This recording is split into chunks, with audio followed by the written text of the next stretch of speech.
চা শ্রমিকদের মজুরি অনেক কম। প্রতি বছর দেশে চা উৎপাদন বাড়লেও চা শ্রমিকদের ভাগ্যের টাকা খুলছে না। দৈনিক 187 টাকা মজুরিতে সংসার চালাতে তাদের হিমশিম খেতে হচ্ছে। অভাব অনটনে চলছে তাদের জীবন। শ্রমিকদের মজুরি 500 টাকা বৃদ্ধি করা এটি সময়ের দাবি। মাননীয় স্পিকার, আমার প্রদত্ত সংশোধনীটি হচ্ছে মূল প্রস্তাবের শ্রমিকদের দৈনিক মজুরি 500 টাকা করা হোক। এর পূর্বে অবিলম্বে শব্দটি সংযোজন করা হোক। মূল প্রস্তাবের সঙ্গে আমার সংশোধনী সহ সিদ্ধান্ত প্রস্তাবটি মহান সংসদ কর্তৃক গ্রহণ করবার জন্য আমি মাননীয় মঞ্চের দৃষ্টি আকর্ষণ করছি।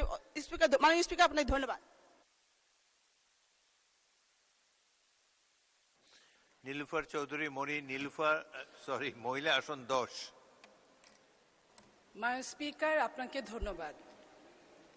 আমি মাননীয় সংসদ সদস্য শওকতুল ইসলামের সাথে একমত হয়ে অবিলম্বে সংযোজিত করার জন্য এই চা শ্রমিকদের বেতনের বাড়ানোর জন্য অনুরোধ করছি এবং আপনার মাধ্যমে বলতে চাচ্ছি মাননীয় স্পিকার, 2022 সালে বড় ধরনের শ্রমিক আন্দোলনের পর 178 টাকা 50 পয়সা বেতনে চা শ্রমিকরা কাজ করে।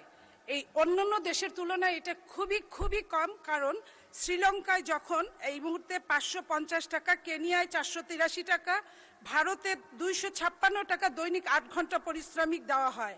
অথচ বাংলাদেশে 2015 সালে মাত্র 85 টাকা, আন্দোলনের পর 102 টাকা এবং 22 সালে 170 টাকা এবং এরপরে প্রতি বছরে এই সামান্য টাকার 5% করে আপনার রেয়াত দেওয়া হয়।